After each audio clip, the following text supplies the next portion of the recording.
Arambai Tengol Unit 10, Lamlai, Unit 15 Kaibi, Unit 16 Kundrakpam, Unit 42 Sagolmang, Unit 44 Uyumpok, Unit 55 Pokaw, Hairiba, Unit Tarukna Punna Kutsam Naduna, Kumsi Chehigi, Ningol Chak-kouba gi Thouram ama, ngarang Sawombung Community Hall da Pangthokkhre.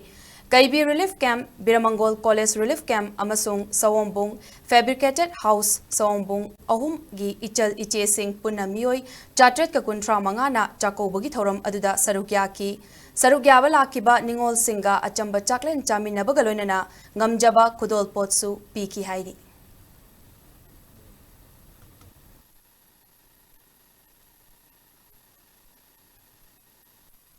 Ningol Chak-kouba yamna leizadana aikoi kaujaba nasadi aina ngasi ima singda hawba hokaba saksarama kudol pot amaga loinana tamjari sida ima singa hara horongna Laupiyu, Hypo Wapansi, Tamsaki, Yum Kai, Loidava, Wood one Kaba, Mapam Bota, I Yumbam Kangaba, Mapam Sing Ase, Matangi Ningol Chak-kouba the D, I quay Kudor Poroina, Mapam Pamda, Yum Hazan Bada, Namandiu Hapa,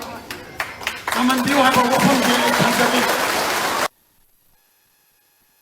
Ningol Chak-kouba gi Thouram Jiribam District tasu ngarang hiyangei gi nini panba numitta relief camp te leiriba Ningol Singh na saruk yaduna Pangthokkhre ngarang gi Ningol Chak-kouba gi Thouram adu Jiri Development Organization JDO na sinduna Jiribam gi Baupara da leiba Lamland Community Hall kam Kangsang da Pangthokki ngarang gi Ningol Chak-kouba adu da Ningol chamaga marfu romna saruk yaki bagaloinana Ningol Singh da kudol amamam tamduna machin mawpa gi oiba nungshi mari adu utki.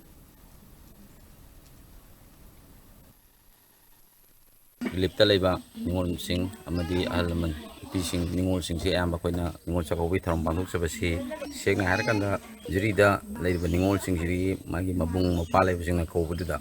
moina zum yengaga laibudu koina ngaijadabadagi haiba post sinjabani haiba sinbasida koigi tonganba koigi honorable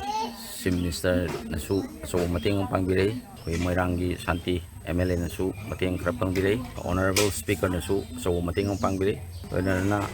tonganba mafam singdei su puksa chawi sarang su paisa je ayamba mateng pangbirei bang pasina koi haiba program si sinjabani